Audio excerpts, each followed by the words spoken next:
Raila Odinga has died at the age of 80, bringing an end to one of the most influential political careers in Kenyan history. The news of his passing has sent a shockwave across the nation, with President William Ruto announcing a 7-day period of national mourning and a state funeral for the man he called a democratic giant. The former Prime Minister had been a towering figure in Kenya's politics for more than 4 decades. His death marked the loss of a leader who shaped the country's democratic journey through periods of dictatorship, political reform, and constitutional changes. Raila Amolo Odinga first emerged into politics and public consumption in the early 1980s during the authoritarian rule of President Daniel Arap Moi, at the time when Kenya was firm under one-party rule and the dissent was met with brutal force. Raila became one of the few voices willing to change or to challenge the establishment openly. His early political activism came at heavy personal cost.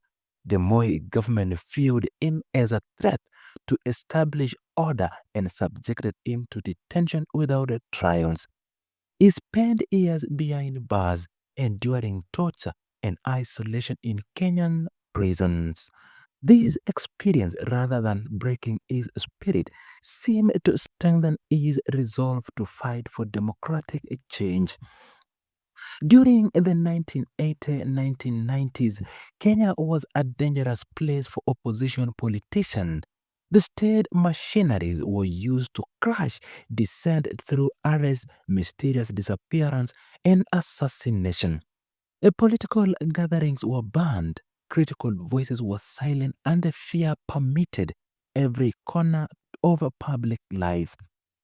Railas refused to be intimidated, along other pro-democracy activists like Martin Shikoku, James Orengo, and Kitobo Imanyara. He organized a protest, challenged the government in courts, and mobilized Kenyans to demand multi-party democracy. The streets of Nairobi became a battleground where these activism clashed with armed police officers who had orders to disperse any gathering by force. The courage displayed by Raila during this period earned him respect far beyond his low ethnic community. He became a symbol of a resistance across Kenya and the wider East Africa region. Young people who had grown up knowing only dictatorship saw in him a different kind of a leader, one willing to sacrifice their personal comfort and safety for the national transformation. His time in detention left physical and physiological scars, but it also transformed him into a martyr of democratic cause. When he emerged from prison, often looking cowed and weakened, crowd would gather to catch a glimpse of a man who had stood up to Moi and survived. The fight for multi-party democracy intensified in the early 90s. International pressure combined with internal agitation forced President Moi to reluctantly allow the formation of opposition parties. Raila immediately threw himself into his new political landscape, helping to establish parties that would challenge the ruling party monopoly on power. His political style was unlike anything Kenyans had seen before. He possessed exceptional oratory skills and could hold crowds spellbound for hours with his speech. His use of Swahili proverbs, witty remarks, and sharp criticism of opponents made him a favorite at political rallies. Thousands would walk for miles just to hear him speak. Raila understood the power of political imagery and messaging. He cultivated a distinctive public persona that combined intellectual sophistication with grassroots appeal, whether dressed in casual shirt or traditional attire. He projected an image of accessibility while maintaining an aura of leadership authority. His political career was marked by strategic alliances that often surprised observers, despite being from the Luo nation, which had historically been marginalized in Kenyan politics. Raila built a coalition across ethnic lines. He formed a partnership with leaders from different regions, sometimes working with former adversaries to achieve a common goal. The most dramatic example of these call came in 2002. After years in opposition, Raila made a strategic decision that would change the course of Kenyan history. At a massive rally at Uhuru Park in Nairobi, he endorsed Mwai Kibaki for president with the now famous declaration of Kibaki Tosha, meaning Kibaki is enough. This endorsement proved decisive. The coalition Raila helped build swept to power, ending the 24 years of Moi rule and bringing the first democratic transition of power in Kenyan history. The moment cemented Raila's reputation as a kingmaker who could shift the political winds with a single pronouncement. However, his relationship with the Kibaki's government soon soured. The disagreement over power sharing agreement and the implementation of the new constitution led to a bitter fallout. Raila found himself back in opposition, this time fighting against the government he helped install. In 2007, general election became one of the most contagious in Kenyan history. Raila challenged President Kibaki re-election bid in a campaign marked by high tension and competing claims of victory. When the Electoral Commission announced Kibaki as the winner amid allegations of rigging, the country exploded into violence. Post-election violence claimed over 1,000 lives and displayed hundreds of thousands of Kenyans, communities that had lived peacefully for decades, turned against each other along ethnic lines. The country teetered on the brink of civil war as machete-wielding gangs attack perceived political opponents. International mediation led by former United Nations Secretary General Kofi Annan brought the warring parties to the negotiation table. The talks resulted into a power-sharing agreement that created the position of a prime minister specifically for Raila Odinga while Kibaki retained the presidency. As a prime minister from 2008 to 2013, Raila worked within a fragile coalition government. The arrangement was often tense, with competing power center and policy disagreement. Nevertheless, important reforms were implemented during this period, including the promulgation of new constitution in 2010 that fundamentally changed Kenya's governance structure. The new constitution created a devolved system of government, established an independent judiciary, and included a Bill of Rights that expanded freedom for Kenyan citizens. 5 years later, in 2017, he contested the presidency once more against Uhuru Kenyatta. The election was mired in controversy from the start. When the Electoral Commission announced Uhuru as the winner, Raila challenged the result in the Supreme Court, arguing that the process had been riddled with irregularities.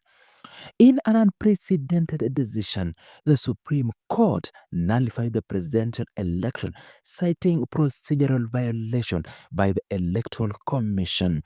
It was the first time an African court had overturned a presidential election result. The ruling was hailed internationally and victory for judicial independence. Repeat election was scheduled, but Raila withdrew from the race, claiming that necessary reforms had not been implemented to ensure free and fair process. Uhuru Kenyatta won the repeat polls, though turnout was significantly low due to the opposition boycott. The period following the 2017 election was marked by political instability and ethnic tension. Raila's supporters held regular protests, some of which turned violent when security forces intervened. The country seems headed for another prolonged political crisis. Then came another surprise. In March 2018, Raila and Uhuru Kenyatta appeared together at Arambe House and announced they had agreed to work together for the nation's unity. The handshake, as it became known, shocked the nation and transformed the political landscape overnight. The rapprochement between the two former rivals initiated a period of relative political calm. Raila became an advocate for national cohesion and worked with the government on various initiatives, including a proposed referendum to amend the constitution through what was called the Building Bridges Initiative. However, the Building Bridges initiative faced a legal challenge and was ultimately struck down by the courts in 2021. The setback did not diminish Raila's influence, but it marked another in a long series of political disappointment in his quest to reshape the country. In 2022, at the age of 77, Raila made his fifth bid for the presidency.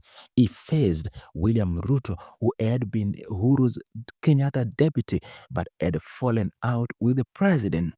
Despite having Uhuru endorsement and the support of the government machineries, Raila lost to Ruto in an election that once again ended in court dispute.